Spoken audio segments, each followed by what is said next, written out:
welcome to Live in the Solution. I'm your astrologer and tarot card reader, Mary Trimble, here with your readings for September the 9th through September the Let me see. Through September the 15th. Guys, I just want to say thank you so much for all the wonderful sentiments and for your patience and your support and loyalty during this really difficult time. As most of you know, my brother passed away last week, so I just needed some time, alone in solitude to kind of contemplate my feelings around that. So I really, really appreciate you. And these readings are dedicated to my brother Michael. I know he would have said, get on with it, So that's what I'm doing. It doesn't mean I don't get sad at times, but the show must go on. And anyway, these readings are for the collective, guys. So take what resonates and leave the rest. If you're new, welcome. I really hope you enjoy these readings and that you come back. If you would like a personal, more tailored reading, you may click on this link here or go to my website. And all the links for everything is in the show more section below, the description box. I will have links to the other videos in there because this is for your sun, moon and rising. So check out the other videos. And I also have a Facebook group that's closed, and the link to that will be there. And every other week I do a live feed just for that group, and we talk. I look at the aspects and how usually it's a full moon and a new moon. That's how I do it every 2 weeks, and we look at your sign and how you will be impacted by that celestial sky at the time. And I also do, answer questions with the tarot, so that we have fun in that group. So, join the group. Follow me on Facebook, Instagram and Twitter, and please like, share and comment on my videos. I'd really appreciate that. Now my videos come in 3 sections: the intro, which is this, then the astrological reading, and then the tarot. And there are skip times for each section in the show more section below, so you'll be able to skip, especially if you're checking out your sun, moon and rising. And another way to support this channel is through Patreon, and I really want to thank my patrons. I really appreciate you. Thank you for believing in me and supporting me. And I especially want to thank Hilary Smith, has been so generous and so kind during this time, and Joe Lamar. He's also been extremely generous and kind and checking in on me, and Beth, thank you so much. Beth has been extremely generous and caring and kind. So everyone's been very kind. I'm very, very fortunate to have such wonderful and incredible people in my life, and I'm really thankful for that from the bottom of my heart. So without further ado, let's go to the astrology section, shall we? Hello and welcome to the astrological portion of your reading for the week of September the 9th through the 15th. And what a dynamic celestial sky we have this week. It is incredible. At the beginning of the week, we start off with a stellium of planets in Virgo. Virgo is an earth sign. It's a mutable sign, which means it's kind of flexible and, it sways, it moves here and moves there. There are 4 planets in Virgo at the beginning of the week. By the end of the week, 2 of those planets will move into Libra. So that will be Mercury and Venus. So they move from this very kind of heavy, grounded earth sign into a very light intellectual air sign. But more about that later, because the big news this week is the full moon in Pisces on the 13th or 14th of September, which is the Friday or Saturday, depending on where you are on the planet. Now, the full moon, as most of you know, is when the sun is opposite the moon. In fact, it is the sun that is reflecting on the moon that gives the moon the light. The moon doesn't have any light of its own per se. It just reflects the moon, the light from the sun. So a full moon is the completion of the lunar cycle. So it is the culmination of the cycle. It's a time, it's the crescendo, if you will. It rules our emotions. So we're very affected by the moon, and it's very close to the Earth. It's the closest planet to the Earth, so we definitely feel that. And it's a very fast-moving planet. That's why they say, Cancerians are ruled by the moon, right? And that, they call them moody because the moon, moves very fast, faster than any other planet. So they go through moods quickly. Now, the full moon is a really good time to let go, to slough off your emotions, to forgive yourself, forgive others, to let go of something that needs to go, to allow that to move away, to just let it go. Sometimes it's good to look at what we started at the new moon and see how far we've come. Has it completed? Whatever we planned or started at the first moon, at the new moon, I mean, can come to a culmination at the full moon. Now, on Friday, the 13th, this is before the full moon in Pisces. And I just want to mention, right, so the moon is in Pisces and the sun is in Virgo. Virgo, as I said before, is this grounding, mutable energy. And Pisces is a mutable energy also. It's watery. It's the most sensitive of all signs. It's the oldest sign in the zodiac. It is a completion of the zodiac, if you will. So where Virgo is very practical and grounding and analytical and problem solving, Pisces is kind of very ethereal. There's a connection with the ethereal realm. It's like having one foot in the ethereal realm and one foot on the ground, right? And Pisces is ruled by Neptune, and Neptune is actually next to this moon at the time. So the thing about Neptune is this is a really spiritual and what do I want to say? Psychic, intuitive full moon. This is when we tap into our intuition. It's where logic and intuition come into play. It's almost like the head and the heart come together, and you can really make intelligent decisions. It's really a wonderful time for meditation, for connecting with the higher realm. Not only that, okay, so I'm getting a little ahead of myself here. So Mercury so on Friday before Mercury and Venus move into Libra, they are together in Virgo, what we call conjunct. And their energies are melding, right? And they are, Venus is about relationships, and Mercury is about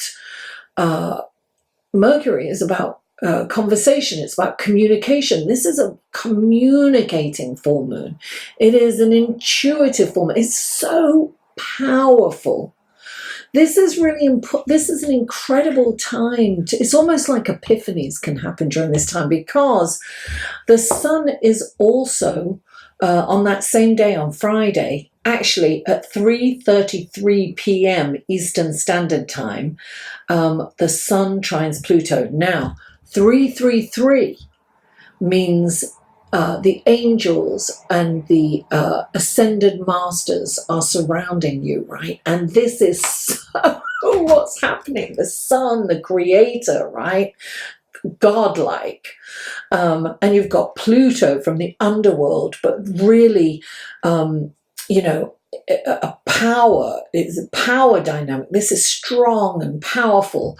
And it's in a trine is a beautiful relationship. So this is a wonderful opportunity to be empowered, to look at your own personal power, to go within, to seek guidance from the ethereal realm, from spirit, from the angels, to connect with them.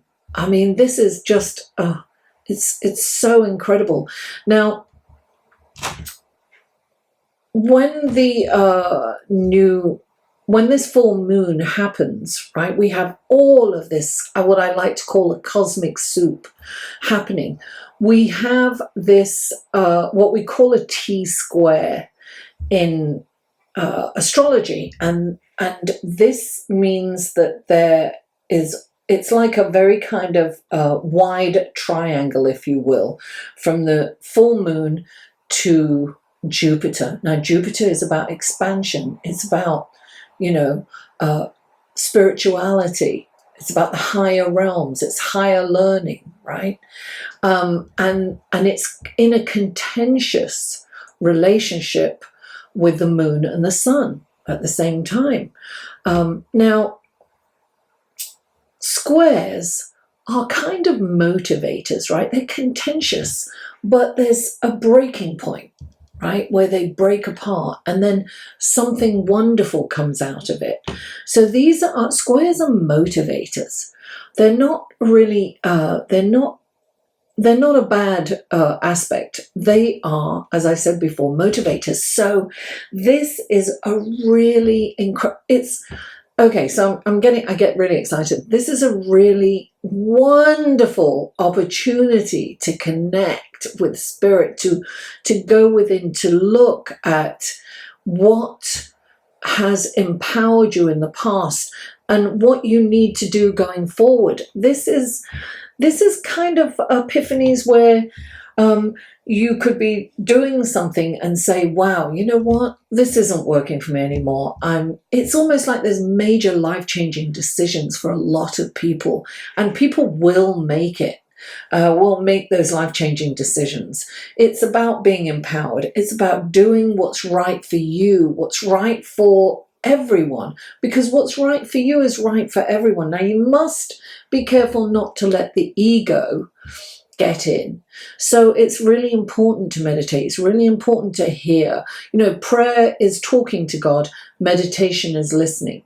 So all you have to do is to make sure that your pride and ego don't get in the way, and that you humbly go within and search for what's right for you.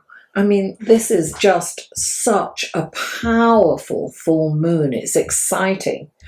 Now, Venus, Mercury moves into Libra about 3:15 in the afternoon. And I also want to mention that what's interesting at this full moon is Mercury rules Virgo. And so that's together in the sign with the sun. So this is what's interesting is, right, the ruler of Virgo is next to the sun, and the ruler of Pisces is next to the moon. This makes it even more powerful and stronger. And we will look, Pisces and Neptune is about creativity on the higher scale, right? It's creativity, it's illusion, it's like tapping into the ethereal realm. And on the downside, it can be delusion, it can be foggy, it can take you in daydreams, and it's very difficult to get focused sometimes. Like, I've had to pull myself together. When Neptune is at play, it's you can have a lifetime in a couple of hours, and it's important not to kind of you can get melancholy at this time, and you can get a little sad, and perhaps, especially when the squares are happening, you can get a little fearful. But you have Mars opposite Neptune too, so that kind of gives you, Mars and the Sun, it gives you that kind of energy that you want to get up and you want to do something, and you want. But what's interesting is Pisces is relaxed and chill and contemplate and be creative, and Mars and the Sun is like action and creativity and excitement and fast energy.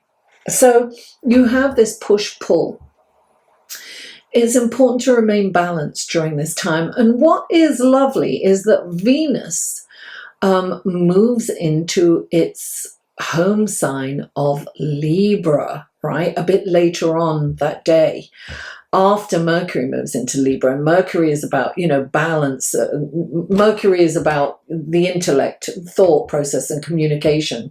And Libra is about balance and diplomacy. And so, your communications become a lot more kind of calmer and balanced and harmonious. And Venus moves into Libra, and that's Venus's home sign. She's very refined in Libra. She's intellectual. She likes to express herself through poetry and music and art.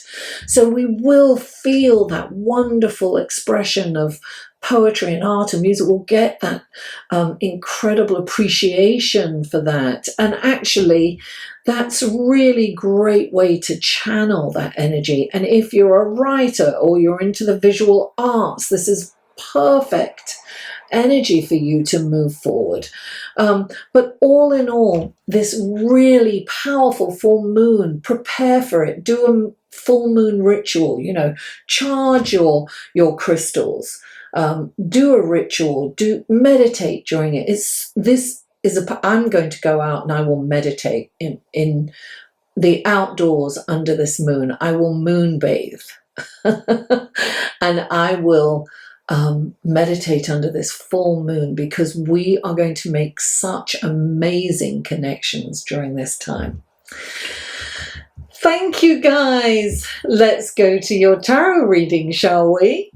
Hello, Leo, and welcome to your reading for September the 9th through September the 15th. Leo. Lovely Leo. Oh, Leo, my love, what a beautiful Leo you are. You are. What a beautiful Leo you are. That's really the music to a poem, to a nonsensical poem that I learned when I was in school. Edward Lear, I think it was, yes.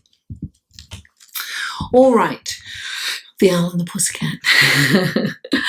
Leo, Norton, I bet you'll remember that. Okay. This is for Leo. Wonderful gifts, guidance, blessings, and helpful information can you give Leo for this coming week? 3 cards for Leo, please. 3 cards for Leo. Oh, gosh. There are your 3 cards, darling. Oh, that's my dog coughing. Do you hear that? Sorry about that. Okay. Now we have the clarifying cards for Leo. This is for Leo. My dog's crazy, making crazy noises behind the curtain, the green curtain. Okay.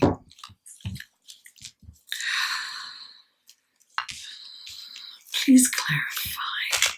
What wonderful gifts, guidance, blessings, and helpful information can you give Leo through these clarifying cards?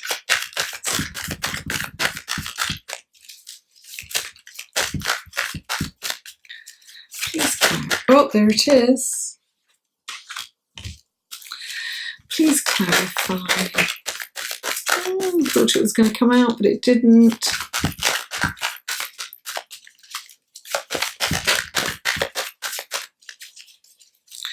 please clarify. Oh, there it is. Oh, and please clarify.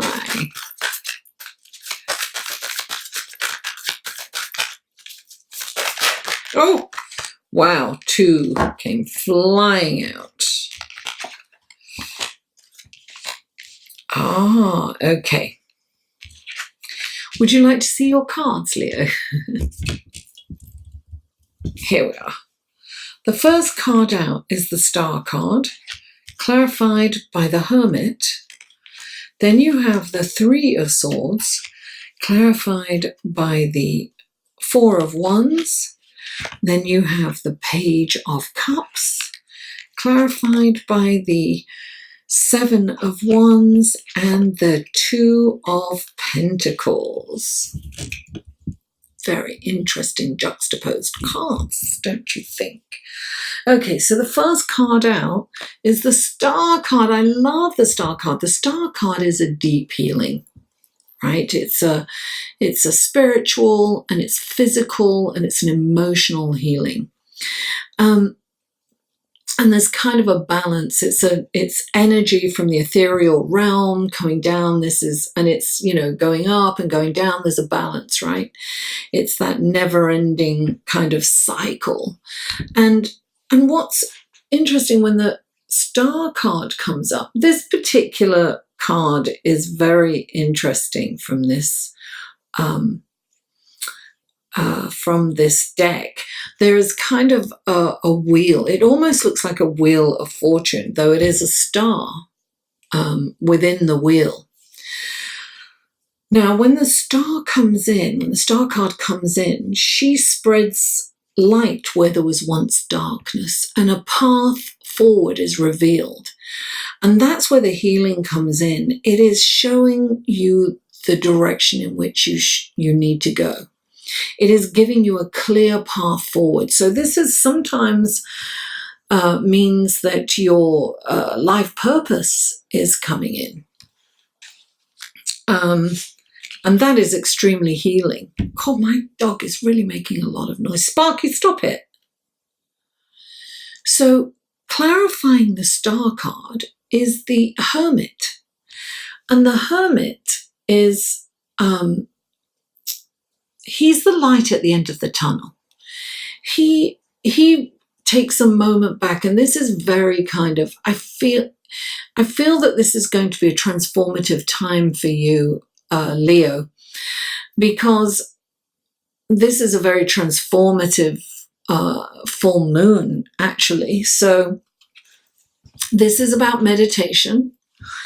This is about learning everything you can, and it's also kind of Jupiter, right? It's about taking in as much information and knowledge that you can, because the Hermit kind of takes a respite from society and goes into a cave and voraciously reads and takes in every knowledge. He goes away for a long time, and he connects with the ethereal realm.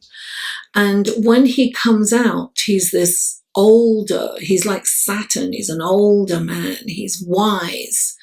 And he holds up the lantern, right, which is the light at the end of the tunnel, to show others the way. Now, that light represents his mind. He is no longer controlled by his mind. And I always say in meditation, it's not about, controlling your mind. It's just about not allowing your mind to control you. So I think the healing will come for you, Leo, when you quieten the mind, when you connect with the ethereal realm. And the next card out is the 3 of Swords. And I like to refer to this card as the pain body. And if you've ever read Eckhart Tolle's books, New Earth, Awakening, there's a pain body that was created when we were a child, right? It's this pain body where we were hurt, perhaps by a parent. We felt abandoned by the parent. They could have gone away for a week or something, and we thought they'd left us, whatever it is, right? Abandonment issues, whatever. It's a deep pain.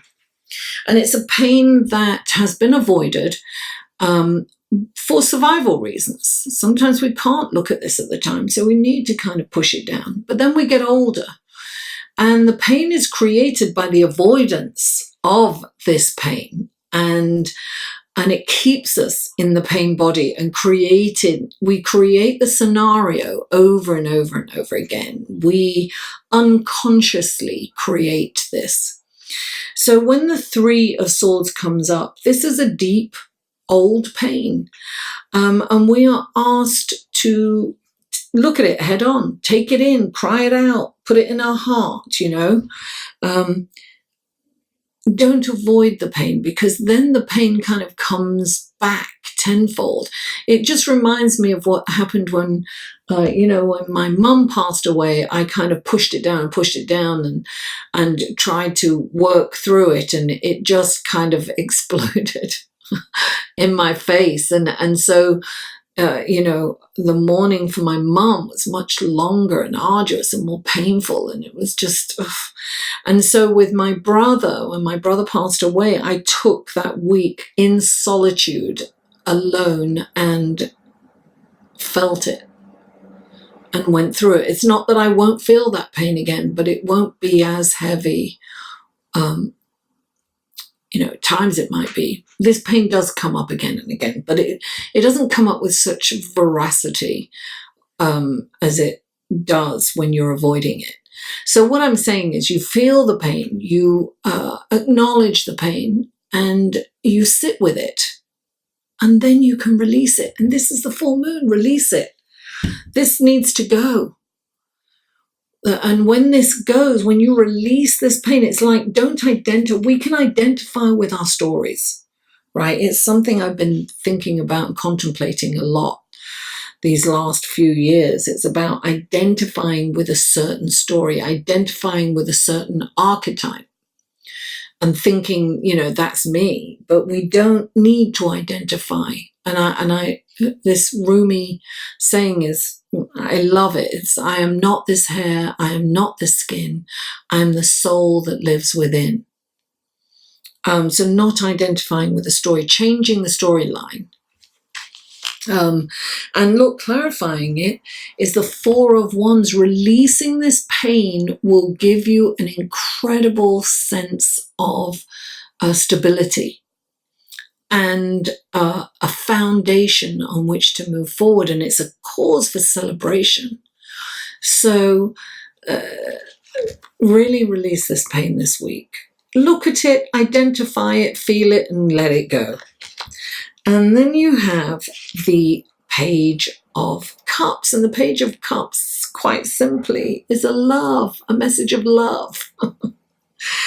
This is like, people telling you they love you. It can be a new love coming in, or a love note, or, somebody telling you about somebody that fancies you, or something to do with a message, and a message of love. Your cup, he's holding that cup. Look how affluent he is, and he's kind of gorgeous, the Page of Wands. He's coming in with a love message. Now, clarifying this love message is the Seven of Wands. And the Seven of Wands is about standing your ground. Don't compromise your values. Stand your ground. Go with your heart. This is really important. Okay, so I'm just going to quickly say that you've also got the Two of Pentacles, and the Two of Pentacles, the juggler. So a lot's happening, right? There's a lot going on. Fighting off all your lovers for some of you. But this really, I always think of the Two of Pentacles as being completely present in the moment. And focusing on the moment at hand. And the Seven of Wands is standing your ground. Don't be, this energy, this astrological energy, is all about a mutable energy. It's a lot of mutable energy. So we're very easily influenced in mutable energy. It's very hard to be stable and to make a decision. And not only that, not only do we have all this mutable energy, we've got Neptune at play, right? So it's foggy, dreamy. What should I do this? Should I do that? Oh, I should do that. Oh, wait, no, that person said I should do that. They're right, I think. Maybe I should do that. Oh, but wait, they said I should do. No, I think they're right. Should I do that or should I do that? It's very that.